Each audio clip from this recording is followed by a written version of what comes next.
Vamos gravar, silêncio no estúdio. 3, 2, 1, no ar! Aos 4 dias do mês de janeiro do ano 2026 mantemos o registro de início de episódio do podcast No Fio da Navalha. João, primeiro do ano. E vou começar aqui com uma frase para te dar uma alfinetada, porque não é só aos outros. Se queres a terra lavrada, tens que puxar o arado. E se a política não é um emprego, é um compromisso, tu queres nos falar sobre o novo artigo que estás a escrever? É assim, antes de mais, dizer que este é um episódio especial, porque é o primeiro do ano, 2026, um ano que se quer marcante e que nós esperemos que seja um ano bom para todos, e tenho a certeza que irá ser. Depois, em relação ao artigo, Gilberto, já sabes que eu não falo das coisas antes do tempo, eu primeiro faço e depois falo. Estou a escrever o artigo, é um artigo complexo, eu estou a dedicar algum tempo para pensar, não só para passar uma mensagem política, mas também para fazer uma reflexão sobre aquilo que deve ser a causa pública, servir na causa pública, exercer cargos públicos, com que sentido e com que responsabilidade. Eu espero que as pessoas gostem, porque está a exigir algum tempo de mim e gosto sempre de ter um feedback.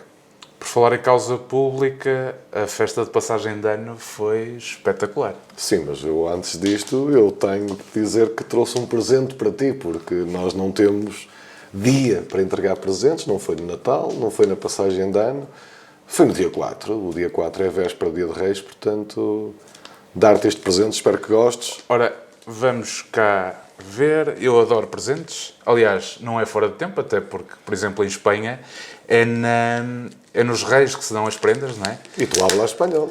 E eu hablo espanhol. Não o de Espanha, mas sim... Ora, isto tem que se rasgar, não é? Estou aqui a ver que é um... Não te preocupes que não é o Novo Testamento. Ora, deixa cá ver, abrir. Confiança, 8 passos para saberes o teu valor. Um excelente livro, já ouvi falar muito dele, mas nesta fase... Mostra às pessoas, para as pessoas verem qual é a sugestão. Aqui está. Existem muitas boas recomendações sobre este livro, mas João, não vais embora também sozinho, porque eu também tenho aqui uma prenda para ti. Que fofinho, que fofinho. Não, eu adoro receber presentes e vamos ver o que é que o Gilberto desta vez me trouxe. Este livro é demasiado exigente, são os 50 discursos da história do Manuel Rubal e do Miguel Mata, a apresentação, fantástico. Podem ver. Vou aprender agora a fazer melhores discursos e mais complexos, meu amigo. Muito obrigado por este presente. Obrigado. João, tenho-te a dizer que esse livro, eu já tinha falado sobre ele, e eu sei que tu gostas muito do Churchill, do Obama, de Sá Carneiro, e esta é uma compilação daqueles que são considerados os melhores 50 discursos. Espero que sirva para tu te... De inspiração. E pronto, e para aqueles que tiverem pouco jeito para discursos, este aqui também dá. O João não tem pouco jeito, ele tem muito jeito, mas... Eu acho que vamos fotocopiar e entregar a cada um dos membros. Não, isso não podemos fazer, João. Vão mesmo ter que ir a uma livraria e comprar o livro para ajudar os autores que também atravessaram fases muito complicadas depois na fase do Covid e no pós-Covid, portanto temos que ajudar os autores que escrevem livros muito bons. Portanto, João, ainda há pouco estávamos a falar passagem de ano, uma excelente passagem de ano. Sim, o feedback que eu tenho é que eu não pude passar na passagem de ano e peço desculpa, não pude mesmo, porque como as pessoas mais próximas de mim sabem, a minha tribo recata-se muito na casa, nós ficamos por casa nesse dia. Eu era para ir, mas depois, entretanto, tive que andar a jogar jogos com os meus filhos e não me permitiu ir, mas sei que foi um sucesso. O feedback que eu tenho de todos é que foi uma excelente festa, e creio que o município já está a pensar fazer uma coisa semelhante no Carnaval. Portanto, no Carnaval? Eu acho que sim. Acho que o município já está a pensar. O sucesso foi grande, os bares aderiram em massa, e foi uma festa bonita, uma festa para todos. Eu, pelas imagens que vi, achei fantástico. Aliás, nós passamos lá antes ainda na fase de preparação, e estava tudo dentro daquilo que era o previsto e toda a gente animada para fazer a festa. Nós fomos ao backstage do evento. Nós não participamos nele, mas não resistimos a ir lá dar uma voltinha antes. E uma excelente tarde em Junqueira. Sem dúvida alguma, com muito frio, mas uma excelente tarde. João, vamos aos pontos do dia. Desta vez, este episódio, vamos falar um bocadinho mais das questões partidárias e não tanto das questões municipais e também de alguns assuntos, nomeadamente dos orçamentos de campanha, que já tínhamos prometido que iríamos falar sobre eles. Vamos começar isto por ordem... Vamos começar pelo PSD, João. Pela ordem da Assembleia Municipal. Sim, pode ser? sim. Não te importas? Podíamos começar por outra ordem qualquer, mas sim, faz sentido. Vamos começar por essa. Até porque o PSD vai a eleições no dia 28 de fevereiro. Sim, aquilo que me surpreende é o PSD ir a eleições no dia 28 de fevereiro e não ter ainda apresentado, pelo menos que eu saiba, publicamente as contas de campanha. Nós sabemos que o PSD tinha um orçamento inicial de 25 mil euros, é público, está no Tribunal de Contas, e a informação que nós temos é que o PSD gastou cerca de 110 mil euros nesta campanha. Ora, 110 mil euros é uma fortuna e, portanto, é importante que o PSD venha publicamente dizer se realmente gastou ou não 110 mil euros, porque a informação que nós temos é que foi este valor e parece-me a mim uma quantia. Eu não me recordo de um valor destes de campanha nos últimos 20 anos. Informação que temos e documento que está disponível no Tribunal de Contas. Sim.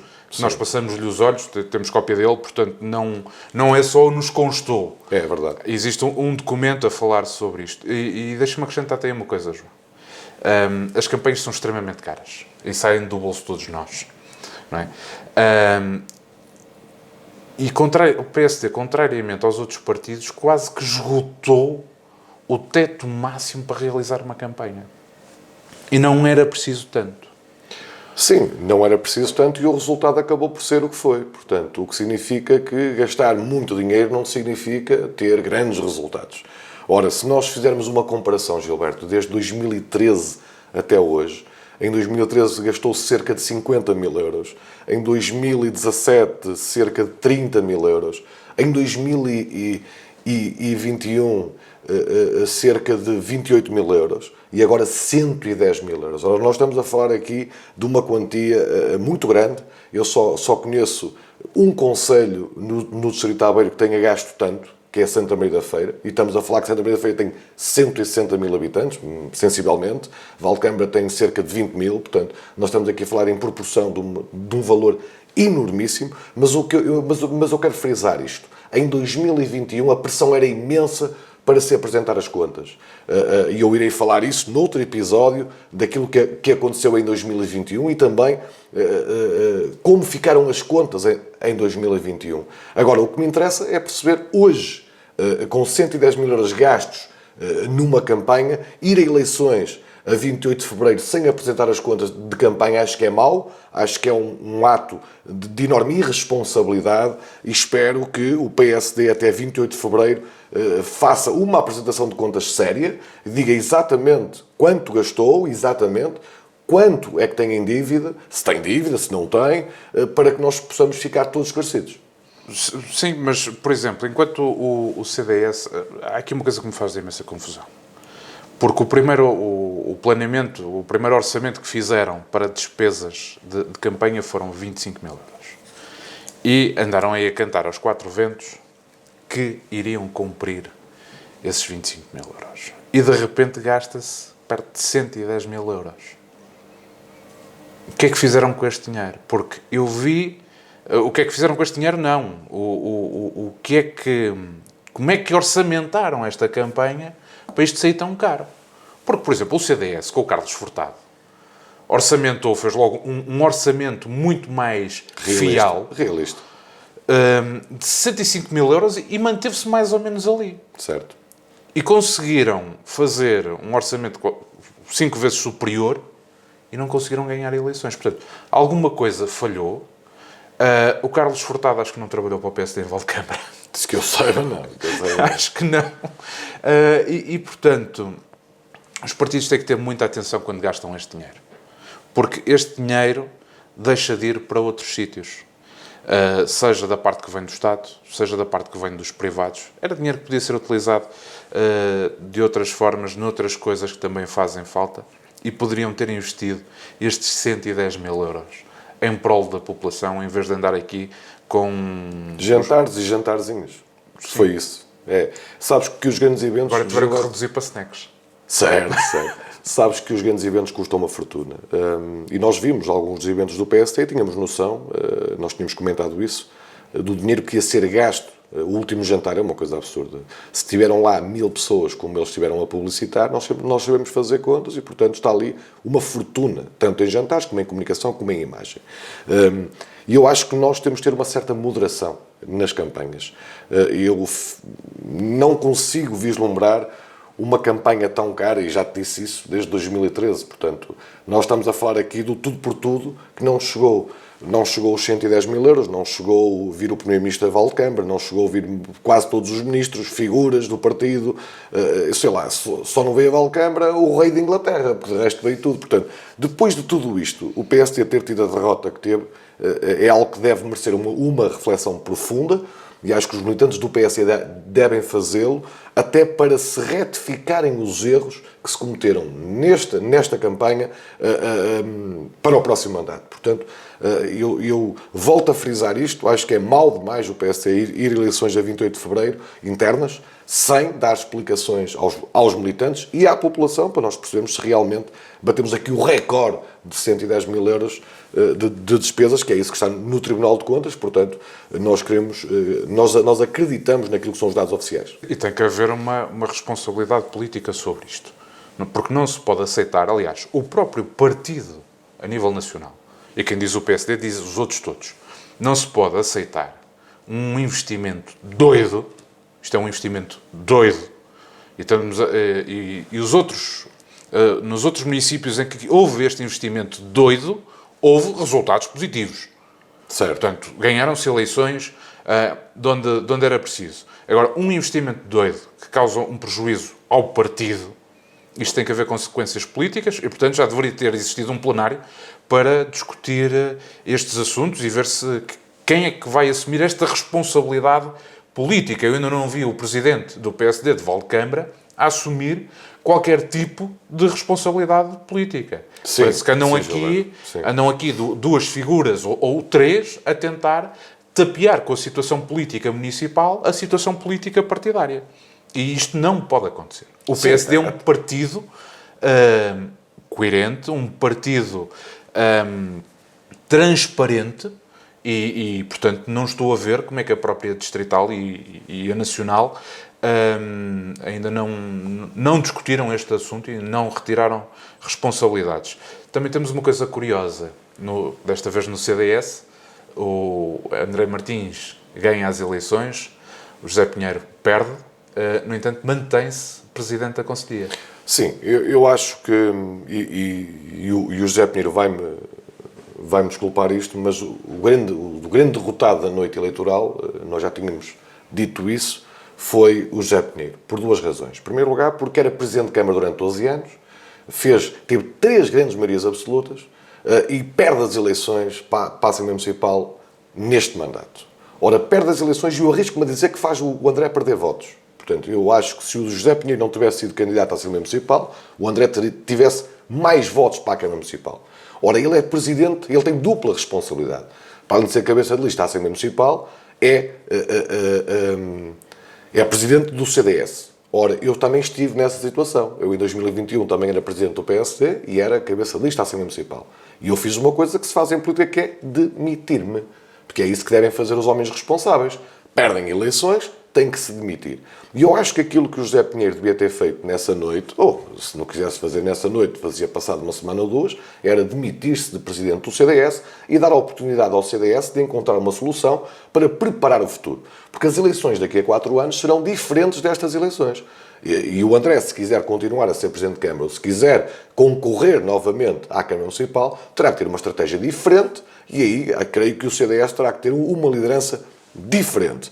Eu não sei se o José Pinheiro continuará a ser Presidente do CDS, não sei se o CDS tem eleições marcadas próximas, mas o CDS deve fazer esta reflexão, que é o que correu mal nestas eleições, porque reparem, não é normal ganhar a Câmara Municipal e perder a Assembleia Municipal, não é normal, isto por norma, quem ganha, e em Valdecâmara isto é muito normal, quem ganha para a Câmara Municipal, por norma, ganha para a Assembleia Municipal, e por vezes até tem mais votos. Eu posso, por exemplo, no último mandato, o Dr. Miguel Paiva teve um resultado histórico para a Assembleia Municipal. Portanto, eu não percebo como é que o CDS não tira já ilações sobre esse resultado, e o José Pinheiro, depois de 12 anos de governação, as pessoas mostraram-lhe um cartão vermelho, não foi amarelo, não foi alaranjado, foi vermelho, disseram, nós não queremos mais José Pinheiro, e eu creio que o José Pinheiro aí devia ter tomado uma posição muito firme e ter apresentado a demissão e dar espaço ao CDS para encontrar uma solução melhor para ajudar quem está no poder, quem está no governo, neste caso quem está na Câmara Municipal, o André, o Sérgio, a Mónica, a fazerem um mandato mais independente, não tão colado àquilo que é a sombra do José Pinheiro e daquilo de mau que ele possa representar na gestão do município. João, eu tenho aqui uma pequena divergência contigo relativamente a este assunto, porque apesar das pessoas estarem fartas de José Pinheiro, também é certo que ele permitiu ao André Martins ter maior proximidade com a população. Nós já tínhamos conversado sobre isto antes e, portanto, notava-se no início que o André tinha muita dificuldade em chegar às pessoas e as pessoas aproximarem-se dele. Havia ali uma relação um pouco fria. E tivemos a oportunidade de ver na rua que muitas das vezes era o Presidente de Câmara de então que fazia essa ligação. Era ele que chegava junto às pessoas e que quase que apresentava o André e que promovia as conversas e que sabia estar junto da população. E isto pode ser uma outra estratégia. Não, mas Gilberto, isso aí tenho que discordar contigo por uma razão. Não era o José Pinheiro que fazia isso. Quem fazia isso era o Sérgio Soares. O Sérgio Soares é que representava os eleitores, o povo, as massas. O José Pinheiro andou desaparecido durante a campanha. Eu não o vi muito poucas vezes. Eu o vi apenas nos grandes comícios e pouco mais. Quem fazia esse trabalho que tu estás a dizer, eu percebo a ideia que tu estás a construir, que não é descabida, mas quem deu claramente voz à campanha do André junto do povo é um homem do povo, que é o Sérgio Soares, atual vice-presidente, e que representa claramente as pessoas. A proximidade, o afeto, sim, isso notou-se. O Sérgio faz um excelente trabalho de campanha, mas esse trabalho não foi em visibilidade. Eu também víamos os dois, não é? O Sérgio trabalhou muito bem no backstage da coisa. Ou seja, ele todos os dias empenhava-se, ia para a rua... Estava junto das pessoas. Estava junto... Genuinamente, que foi aquilo que não aconteceu com o PSD. Certo. Mas que depois apareceu do nada para estar junto de toda a gente que nunca tinha estado. Mas depois, e este é o meu entendimento, que é nos grandes comícios, nas grandes festas que existiram, ou seja, a figura de José Pinheiro, que é automaticamente reconhecido, porque era o presidente da Câmara, as pessoas prendem logo o olhar ali nele. E isso ajudou, sim, o André, estando o André ao lado dele, facilita nesse tipo de espaço a ligação às pessoas. E eu pergunto, isso deu votos ou tirou votos? Repara que o André não ganha a maioria absoluta. Não deu votos, tirou votos, isso aí é indiscutível. Porque o desgaste do José Pinheiro durante estes últimos 4 anos foi enorme. Sim, mas aqui o que permitiu foi a ligação, a questão da ligação, a forma, como é que se faz, como é que um político chega. E esta reflexão é importante para as pessoas perceberem lá em casa. O André personificava uma candidatura nova, diferente, jovem, refrescada. E eu achava, e nós já estamos a fugir aqui um bocadinho do tema, mas faz parte, eu achava que o André ia apresentar um projeto fresco, novo, com a imagem daquilo que se perspectivava com a escolha do Sérgio para número 2. Com o passar do tempo eu comecei-me a perceber que não, que isso não ia acontecer com a presença do José Pinheiro. Ora, o José Pinheiro representava tudo aquilo que os valcambrenses não queriam. Repara, nunca houve um Presidente de Câmara que tivesse 3 abaixo-assinados num mandato. Eu não conheço nenhum. Teve um abaixo-assinado contra o PDM que ia destruir o interior. Teve um abaixo-assinado contra a construção de um ecocentro no centro de Maceira de Câmara e teve 2 abaixo-assinados que se acabaram por juntar em Codal, na freguesia dele, que é uma coisa muito estranha, para a não construção de fábricas no bairro Novo e junto à escola, ao Jardim de Infância de Codal. Portanto, a partir do momento em que o André sabe que o José Pinheiro tem um desgaste brutal e quer fazer uma renovação na Câmara Municipal, por isso é que escolhe o Sérgio, uma figura fresca, para estar ao lado dele, e errou, a meu ver, na escolha do candidato à Assembleia Municipal. Sim, claramente. Mas, ou seja, aqui o que eu estava a dizer são duas linhas. Portanto, uma linha de campanha pura e dura, e depois a linha de saber como é que se faz o contacto com a população. Acho que aí pode ter ensinado, o José Pinheiro pode ter ensinado algumas coisas ao André Martins. Eu conheço melhores professores, portanto, eu sou suspeito. Eu também, mas... Acho que há pessoas melhores, e atenção, que eu não tenho nada contra o ex-presidente José Pinheiro, mas eu tenho que ser justo. E conheço o André há muitos anos. E portanto, acho que o André merecia ter alguém ao lado dele que estivesse mais limpo, que pudesse lhe dar mais... que não fosse tão tóxico. Mas se o objetivo do CDS foi aproveitar essa à vontade com o público, e se agora fizerem uma saída gradual de José Pinheiro, é possível fazer coisas diferentes mais à frente. Vamos ver o que é que acontece nos próximos anos. Temos também aqui uma questão de liderança ou falta dela no Partido Socialista, porque o secretário-geral do PS de Valdecâmara sai em agosto e as eleições foram logo a seguir, não é? Sim, o Jesus Silva apresenta a sua demissão em agosto e o PS fica desorientado desde essa altura.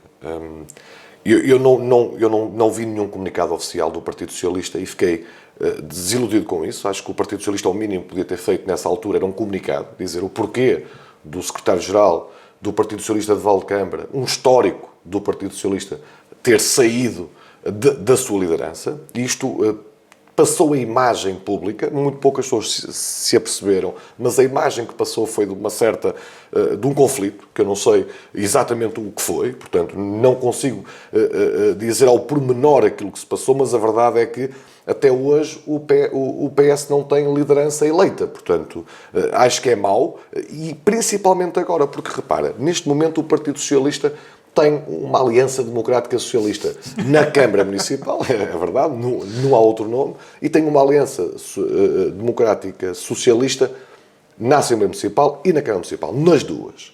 E eu pergunto, como é que o PS se vai apresentar nas próximas eleições autárquicas? Vai-se apresentar com uma candidatura nova, e o professor Nelson não é candidato pelo Partido Socialista, visto que agora faz parte desta aliança democrática. O Partido Socialista não vai apresentar candidato daqui a 4 anos, porque tem um vereador a tempo inteiro com um compromisso com este Executivo. E isto era importante perceber qual é a linha do PS para os próximos 4 anos. Não é aparecer um meio ano antes ou um ano antes das eleições. É importante que as pessoas saibam exatamente o que podem contar do Partido Socialista, porque o Partido Socialista é um partido histórico, com responsabilidades sérias, e neste momento é claramente o partido com maior responsabilidade na governação.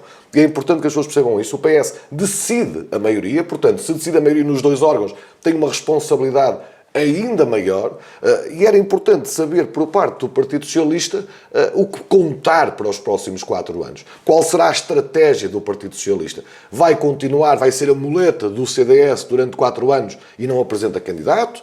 Ou daqui a 4 anos irá apresentar um candidato contra o CDS, fingindo que nunca estiveram juntos durante 4 anos? Isso é uma pergunta que eu deixo ao Partido Socialista, porque era importante que as pessoas soubessem lá em casa exatamente aquilo que pensam. João, isto hoje está a ser interessante. Está na barra dos partidos. Isto a gente hoje tem que dar da perna. Nós temos aqui é isto que eu vejo, é um PS a 2 tempos. Não é? Temos um tempo no Executivo, vai e vem, na Assembleia temos outro. À semelhança daquilo que acontece no PSD, não vejo... Deixa-me só corrigir. Na Assembleia o PS não usa o tempo, que é diferente. Não é 2 tempos nem 1 tempo. Não usa o tempo. Não usa. E pouco usa até para apresentar as suas coisas. E, portanto, este PS a 2 tempos, que parece que também não conversam. Faz-me lembrar também aqui a situação que a gente falou do episódio passado do PSD. E um secretário-geral que também nada faz, bem... O presidente da Conselhia do PSD também fugiu, ninguém o vê. Mas, portanto, há aqui uma desorganização. E o PS é muito pequeno. Ele tem sobrevivido em Valdecâmara a muito custo e seria bom haver agora uma estratégia delineada, bem pensada do Partido Socialista, porque duas uma. Ou eles agora estão com o CDS e vai correr tudo lindamente, e daqui por 2 ou 3 anos vão ter que rebentar politicamente com o CDS para poderem apresentar uma candidatura daqui a 4 anos, ou então, se forem aprovando as coisas todas... Não, e pode haver outra alternativa, que é o professor Nelson não ser candidato pelo Partido Socialista, ser candidato pelo CDS-PP, e o Partido Socialista apresentar outro candidato à Câmara Municipal. Também pode acontecer.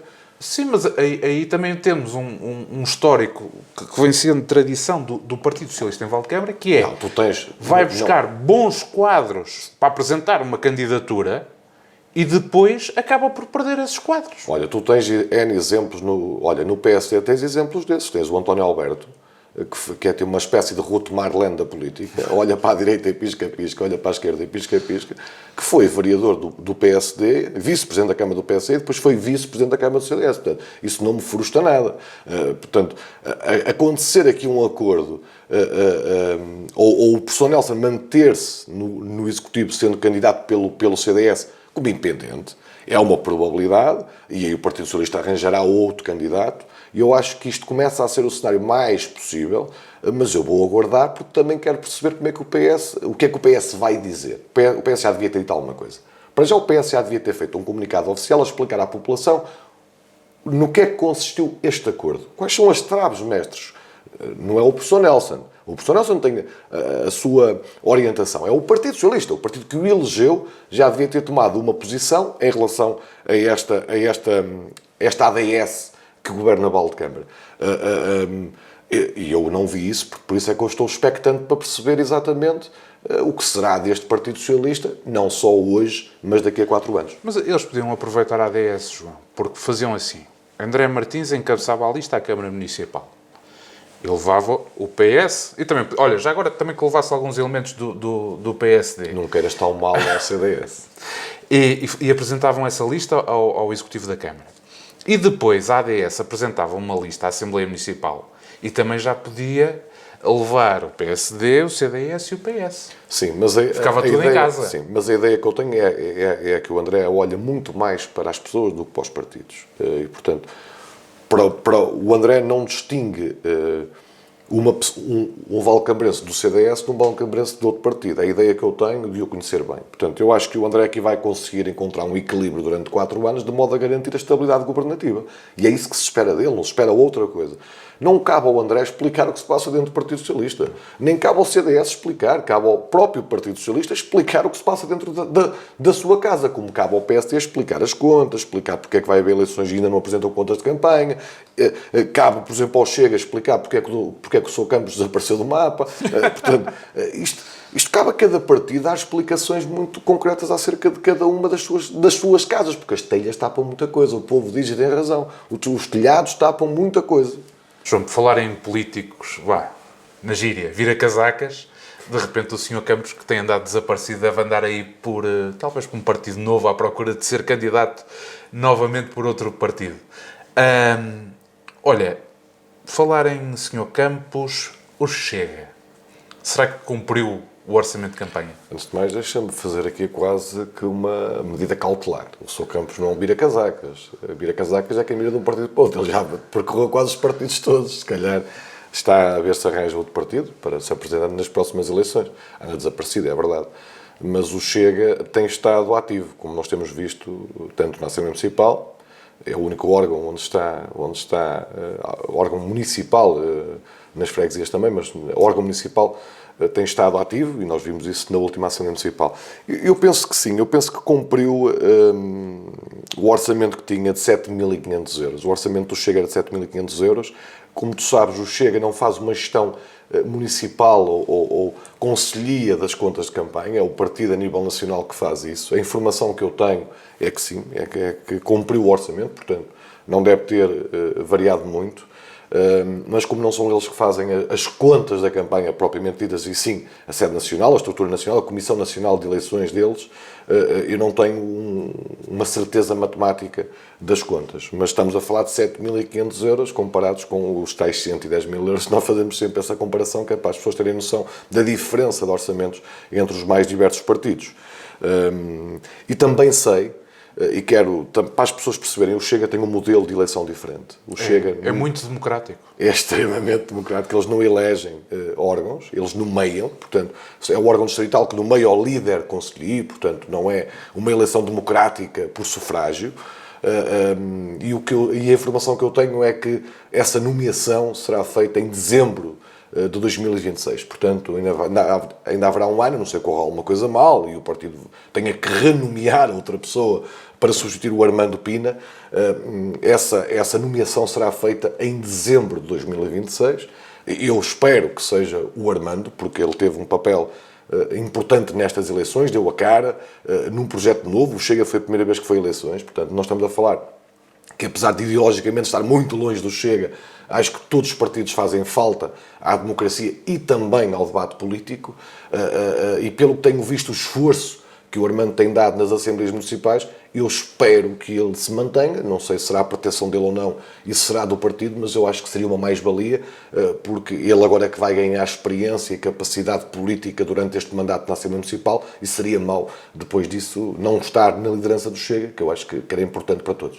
Sim, aquilo que eu presumo é que o Chega teve algumas dificuldades em conseguir um candidato para alcançar os objetivos que pretendia.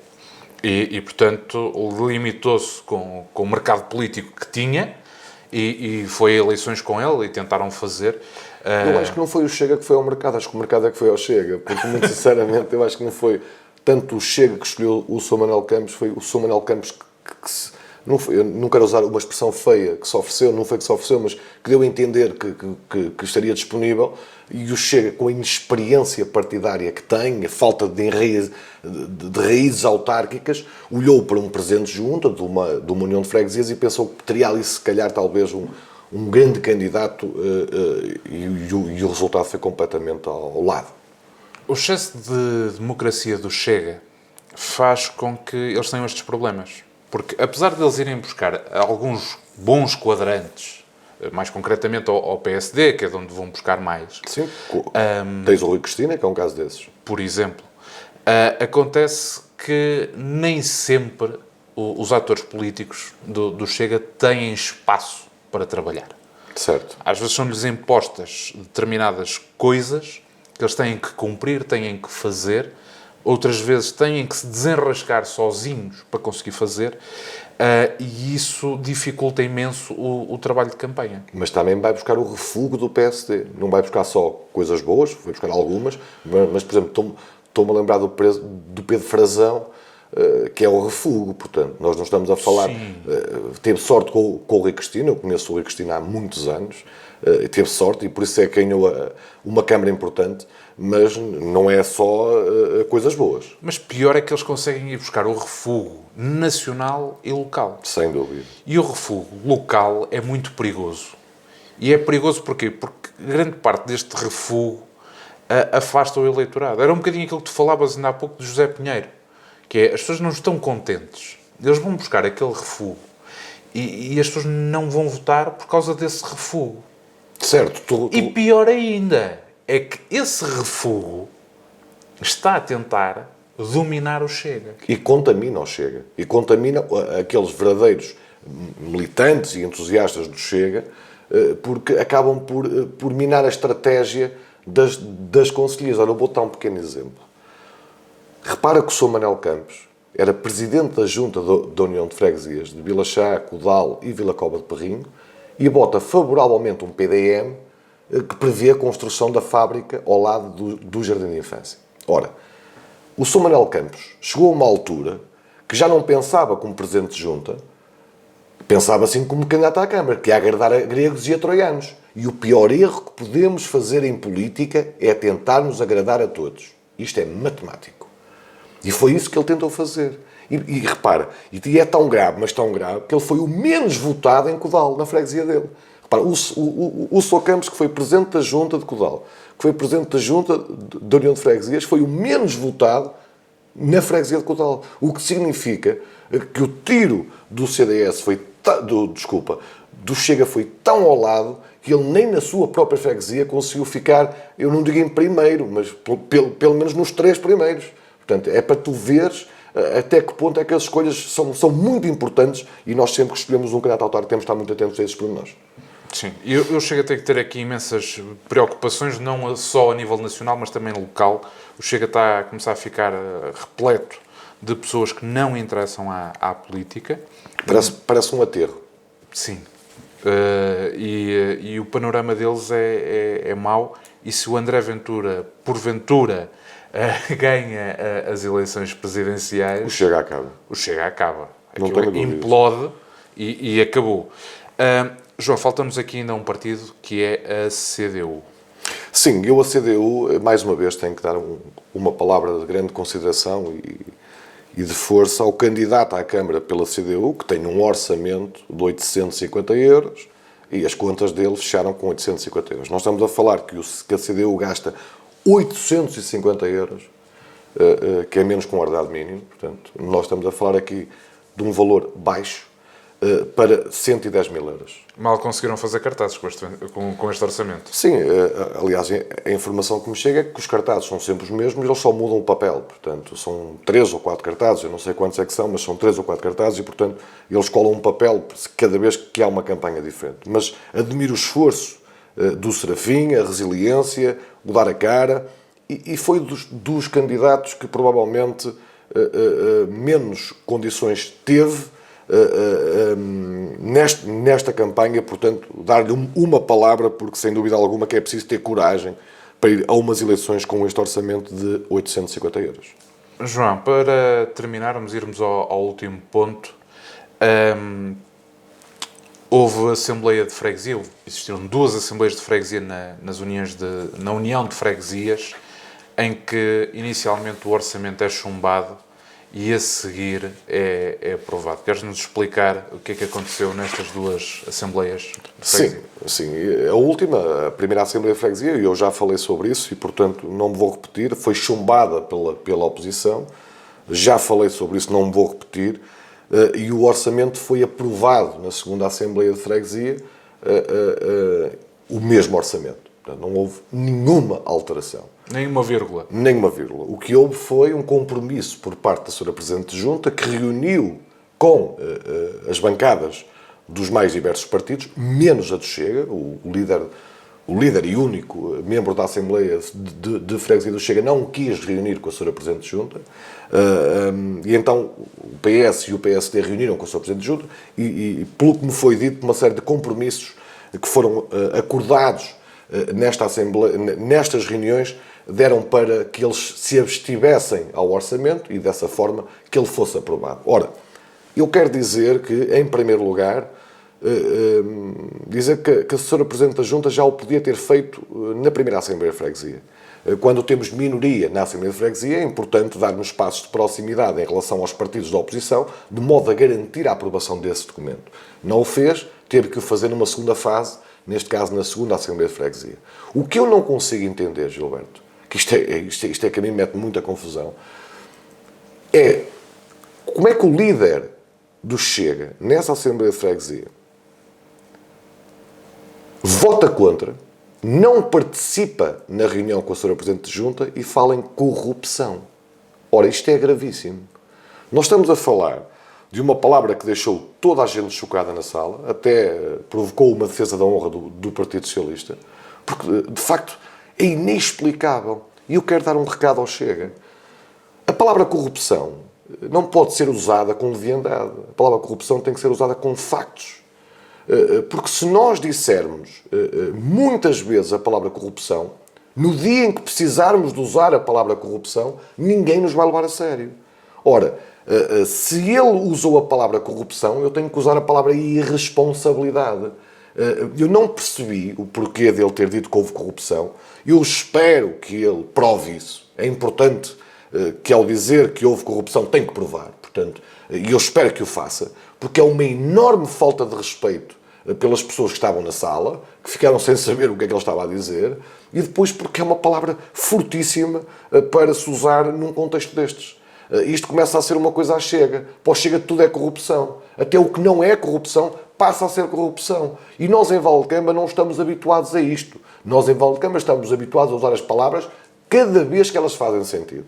E se o Chega a entrar no caminho da corrupção, volto a dizer, no dia em que for necessário usar essa palavra, nenhum valdecambrense vai acreditar. Por isso peço ao Chega para dar mais responsabilidade aos seus autarcas, de modo a não usarem este tipo de palavras. Porque a palavra corrupção é muito forte, tu sabes disso, Gilberto. É demasiado forte para se usar numa reunião natural entre a Presidente de Junta e as bancadas da Assembleia de Freguesia. Tem que o fazer para negociar, para poder garantir a aprovação deste orçamento, que é importante para mudar a vida das pessoas. E como é que se fala de corrupção no início de mandato? É inexplicável, Gilberto. É inexplicável. E mais grave, e volto a frisar, acho que voltamos outra vez a discutir aquilo que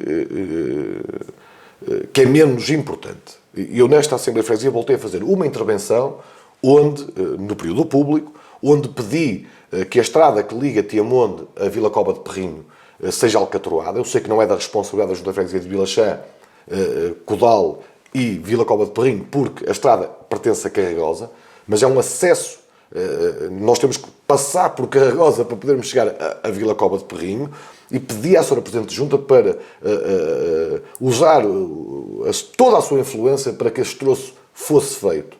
Pedi 2 passadeiras para Tiamonde, porque a estrada é perigosíssima e os carros passam a alta velocidade, e até um semáforo de controle de velocidade. Pedi um ecoponto para o lugar. E eu pergunto-te, é triste, mas é verdade, eu tenho mais minutos na Assembleia de Freguesia, sou um membro do público, um cidadão, do que alguns membros da bancada do PSD. Portanto, isto é inexplicável, Gilberto. E o órgão Assembleia de Freguesia serve para se exporem os problemas, para questionarmos a Sra. Presidente de Junta sobre aquilo que realmente interessa para a nossa terra. Não é para ir para lá fazer floreados, dizer corrupção 50 vezes, não é para isso. É para tentarmos resolver os problemas dos fregueses, da União de Freguesias, que foi para isso que eles elegeram os autárquicos. João, vamos aqui agora a um outro ponto muito rapidamente, que são as eleições da CCDRN, que serão a 12 de janeiro. E só temos 2 candidatos que os conhecemos bem. Sim, temos 2 candidatos. Um é repetente, não é? Portanto, nós temos aqui o António Cunha, que é atual presidente da CCDRN, que tem como lema por um norte à frente, e temos o Álvaro Santos, que foi vice-presidente da Câmara Municipal de Vila Nova de Gaia durante pouco tempo, alguns meses. Eu não sei muito sinceramente qual destes será vencedor. Eu apostava no Álvaro Santos por uma questão lógica, representa o partido que está no poder e que tem o maior número de municípios, tanto na área metropolitana do Porto como também a nível nacional. Portanto, nós estamos a falar que parte à frente, partem em vantagem. O que eu acho é que o município e os membros da Assembleia Municipal que vão votar nestes 2 senhores devem pensar e pedirem e perceberem e entenderem qual é o melhor candidato para Valdecambra. Isto é que é importante. O que é que cada um destes senhores tem a dar ao nosso território. Eu tenho a certeza que o André irá escolher aquele que dará melhores oportunidades ao Conselho, mas este nome é votado em Assembleia Municipal. Portanto, é importante que o município mostre força junto deste órgão, porque vai elegê-lo, mas que saiba exatamente o que contar em cada uma destas hipóteses. Não pode votar por votar. Tem que votar garantindo, mais uma vez, que a CCDRN olha para Valdecambra com o respeito e com a dignidade que nós precisamos. Porque, volto a frisar, nós precisamos urgentemente de acabarmos com o flagelo da falta de água e saneamento no Conselho. Nós precisamos urgentemente de crescermos e de fazermos e de construirmos as nossas infraestruturas básicas, que são importantíssimas. Nós precisamos urgentemente de darmos melhores condições às nossas empresas para se fixarem nos locais certos, e nós precisamos urgentemente de ter uma estratégia séria, credível, para o nosso território. E cada um destes candidatos, cada vez que ligar para Valdecambra, tem que respeitar Valdecambra. Tem que respeitar o nosso presidente, que é o presidente de todos, foi eleito, e representar todos os valcambrenses. Se não respeitar, então nós estamos a eleger alguém que não vai ser amigo de Valdecambra. Portanto, eu tenho a certeza que as pessoas vão acautelar isso, nós vamos estar atentos e depois também vamos tentar perceber exatamente o que é que cada um destes senhores pensa para o nosso território. Sim, eu acho que aqui o Álvaro Santos tem uma grande vantagem. Primeiro porque é fresco, vai entrar de novo e vem de um município... É fresco não, teve congelado há uns anos, porque já não está há muitos anos. Sim, teve congelado, mas agora voltou, vem fresquinho. E traz uma coisa muito engraçada, que é o município de Gaia, não é? Tem uma área muito litoral que está desenvolvida para o turismo e depois tem uma ala mais interior, também com muita indústria, e pode ter aqui uma visão interessante para o desenvolvimento industrial e turístico das cidades. Portanto, poderá aqui ser um bom contributo para a CCDRN. No entanto, o António Cunha também não fez um mau trabalho. Eu fui ouvindo várias pessoas que lá foram reunir por diversos assuntos e eles trabalharam sempre muito bem. Mas acho que aqui um bocadinho de ar fresco, com métodos que funcionaram muito bem a nível municipal em Gaia, poderiam ajudar a CCDRN a evoluir. Como dizia Winston Churchill, os políticos e as fraldas devem ser mudados frequentemente pelos mesmos motivos. Portanto, eu acho que refrescar é sempre bom, mas desde que seja para melhor. Agora, eu volto a dizer, isto é importante, e eu quero dizer isto para as pessoas lá em casa perceberem. O presidente da CCDRN não pode cometer o erro de estar sempre a olhar para os grandes territórios, para as grandes cidades. Porque há essa tendência do ponto de vista populacional e do ponto de vista eleitoral. Porque a nossa sociedade não é construída num todo. E Valcâmara, para além de ser um território do interior do distrito de Aveiro, está perto do litoral e é um potencial económico enormíssimo. E, portanto, como eu costumo dizer aos meus amigos, não se metam com Valcâmara. Portanto, eu espero que ele e todos aqueles que têm responsabilidades e que podem trazer mais valias para o meu território, que respeitem a nossa terra, que respeitem Valcâmara e que respeitem aqueles que dão lições de economia a muitos municípios deste país. Sim, sabes que eu acho que a área metropolitana do Porto, nestes próximos 4 anos, vai ter muito para fazer e muito para mudar. E eu espero não ficar aqui desapontado com alguns agentes políticos, porque temos contributos fortíssimos, muito capazes de mudar as coisas e fazer as coisas bem feitas. Porque, Gilberto, e desculpa interromper-te, mete-me a impressão que se discuta no Porto a possibilidade de haver transportes gratuitos, imagina o luxo, para os habitantes da cidade do Porto e a não ter água e saneamento em casa. Isto é inexplicável. Na mesma área metropolitana do Porto, tu estás a discutir a gratuitidade de transportes públicos e tenho cidadãos da minha terra, conterrâneos meus, valcambrenses, que como eu nasceram nesta terra, que não têm acesso à água potável. Alguém tem que dizer isto. Alguém tem que chegar lá e dizer, meus senhores, os senhores não estão bem. Os senhores discutam aquilo que os senhores quiserem. Mas é inadmissível que existam pessoas que se dão ao luxo de terem transportes públicos, amigos do ambiente, e que se dão ao luxo de não os pagar. E há cidadãos da minha terra que não têm água potável em suas casas. Que se eu contar isto a um cidadão de Lisboa, acha que eu estou a gozar com ele. Porque é verdade, Gilberto. Por isso é que eu peço respeito. O respeito tem a ver com isto. E dou um exemplo prático. Tu consegues justificar aos teus filhos que tens 10, 15 iogurtes no frigorífico e eles não têm um iogurte para comer? Tu não consegues justificar isso. Portanto, eu não consigo justificar que existam habitantes da área metropolitana do Porto que se dão ao luxo de virem a não pagar transportes públicos e agentes da minha terra não terem água potável na sua casa e estarem constantemente a envenenar os seus filhos e os seus netos. Portanto, é isto que está em causa. E alguém tem que dizer isto a quem de direito, que é respeitem Valcâmara, porque Valcâmara não pode só servir para pagar impostos fruto da nossa industrialização. Não pode ser só isso. Nós temos que pagar e receber. E receber é pelo menos garantirem que nós temos as condições mínimas na nossa terra e que somos um concelho, pelo menos, com os problemas básicos resolvidos. Sim, e aliás, agora estavas aqui a falar da questão da água e do saneamento. Ainda há uns tempos li uma notícia, tive a oportunidade de falar com um investigador do Instituto Abel Salazar que estava-me a comentar e depois eu li o estudo que ele fez. Por exemplo, a água que se anda a consumir naquela zona do Porto, Gaia, Gondomar e afins está altamente poluída. Portanto, se queremos ser amigos do ambiente, primeiro temos que dar saúde às pessoas. E depois de dar saúde às pessoas, então vamos nos preocupar com os transportes gratuitos e afins. Até porque quanto mais saúde damos às pessoas, menos gastamos no Sistema Nacional de Saúde. E a prevenção é a melhor forma que temos de combater as coisas. É com a prevenção. Ora, se nós não prevenimos e se não damos condições mínimas às pessoas para garantirem a sua saúde, depois mais tarde vamos pagar no Sistema Nacional de Saúde. Porque as pessoas vão ter mais problemas de saúde. E refiro-me também à poluição do ar, que vamos falar num episódio brevemente sobre isso, que em Vallecâmbio é um problema. E as pessoas têm medo de falar sobre isso, mas eu não tenho. Porque a única coisa que eu tenho medo é de...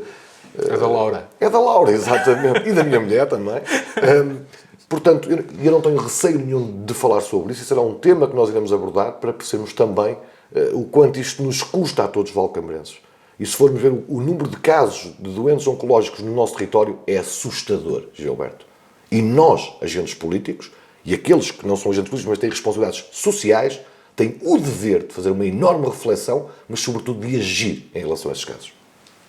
Agentes políticos, tu já não és propriamente um agente político, ou um agente político, mas com participação através da cidadania, e hoje vamos ter aqui uns prémios diferentes e talvez começasse por este prémio Cidadania que queres atribuir a alguém que te é especial. Bom, eu não vou começar no Prémio Cidadania porque este vai-me emocionar. Eu vou começar, se calhar, pela personalidade do ano. E desculpa, Gilberto, quero deixar esse para o fim. Eu sei que troquei-te as voltas no guião, mas sabes que eu sou assim, fintei-te. Mas vou atribuir o prémio Personalidade do Ano não a uma pessoa, mas a um projeto. Não consegui encontrar nenhuma pessoa que se destacasse para receber o prémio Personalidade do Ano, mas atribuo isto à compra do Martins e Rebelo. E na compra do Martins e Rebelo associo o André Martins, que foi quem assinou o contrato de compra e venda, e o Pedro Rebelo, que também proporcionou esse momento. Porque, de facto, a compra do Martins e Rebelo é um marco histórico para Vallecâmbio. Hoje há muitas pessoas que não percebem muito bem o porquê de se gastar dinheiro com o Martins e Rebelo.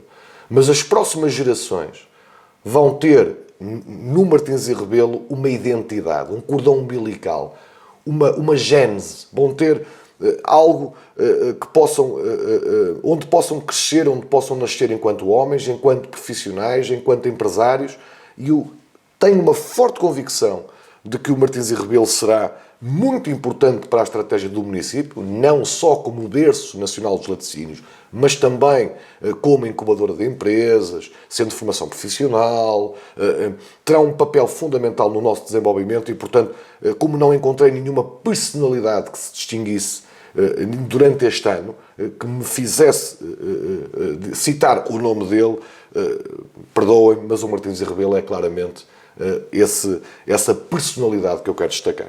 Sim, é um projeto, sem dúvida, que pode fazer história e trazer a história de Vallecâmbra.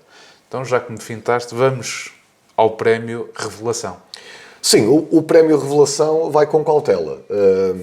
Eu atribuí o prémio Revelação à Sílvia Domingues, presidente da Junta de Arões, por razões diversas. Eu não conheço o trabalho da Sílvia. A Sílvia foi eleita há relativamente pouco tempo. Não sei se será uma grande autarca, se será uma autarca medíocre, se será uma autarca mais ou menos, eu não sei. Portanto, ela não tem tempo suficiente para mostrar isso, mas a verdade é que ela foi eleita numa freguesia do interior. Foi a primeira mulher eleita presidente da Junta de Freguesia, a mais jovem. Portanto, nós estamos a falar de uma jovem mulher, o que são dois fatores que no interior do concelho não eram normais.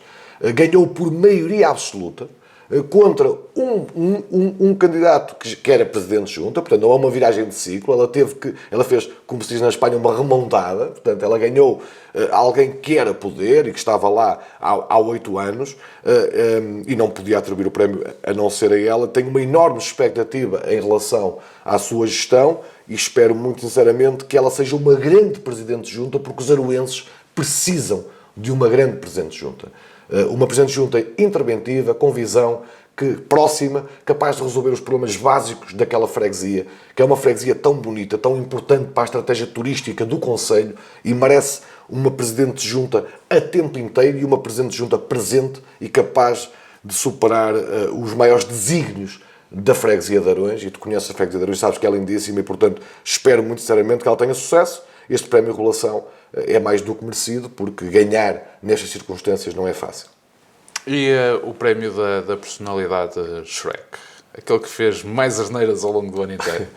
É assim, ó Gilberto, custa-me, porque há muitos. E, portanto, há alguns que eu era para atribuir o prémio pelos maus motivos, mas nem para isso servem.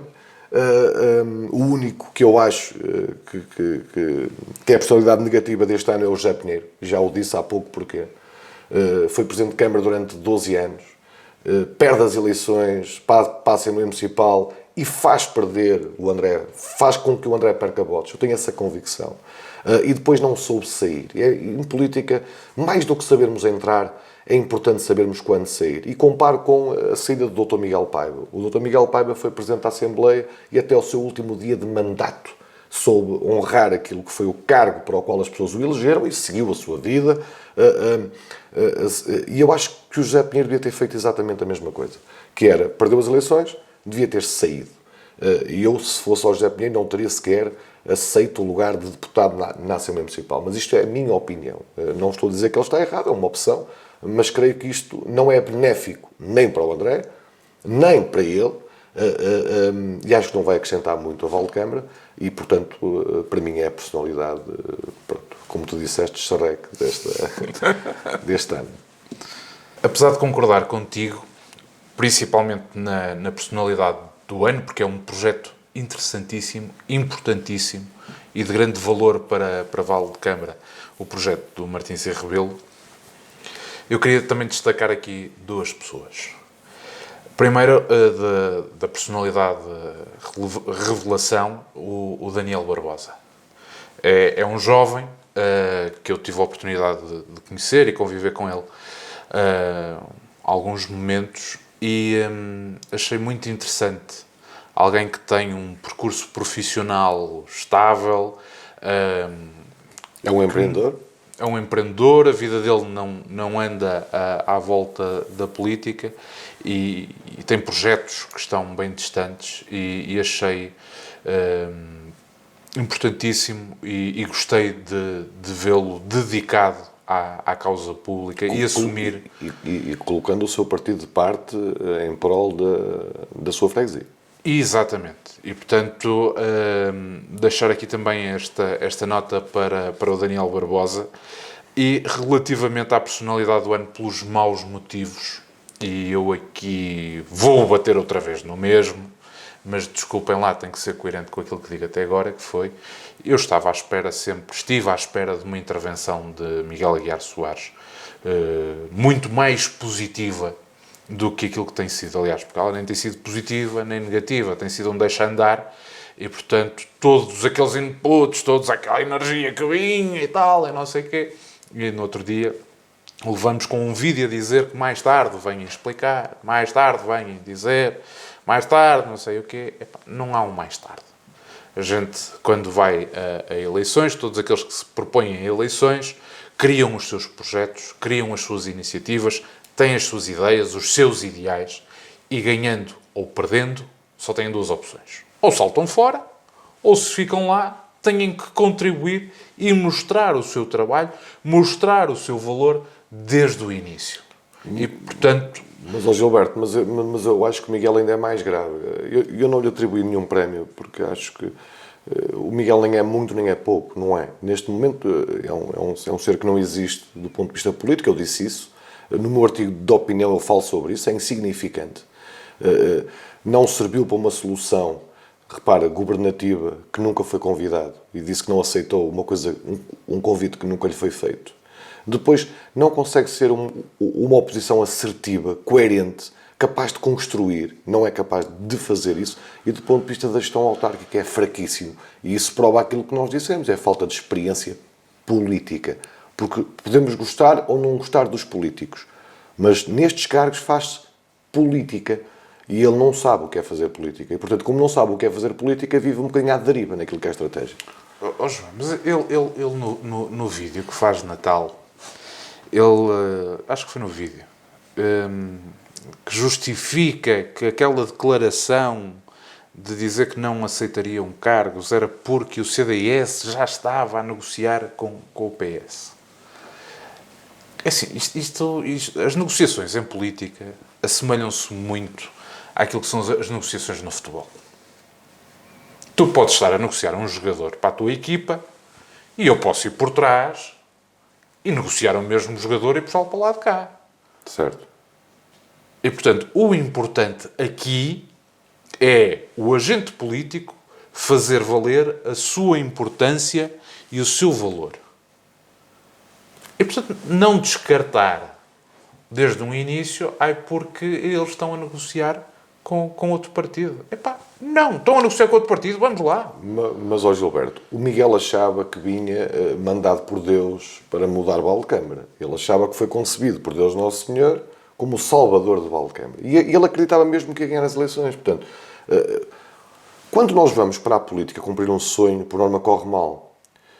Quem anda na política de forma séria vem para a política para servir genuinamente as pessoas, independentemente dos cargos que exerce.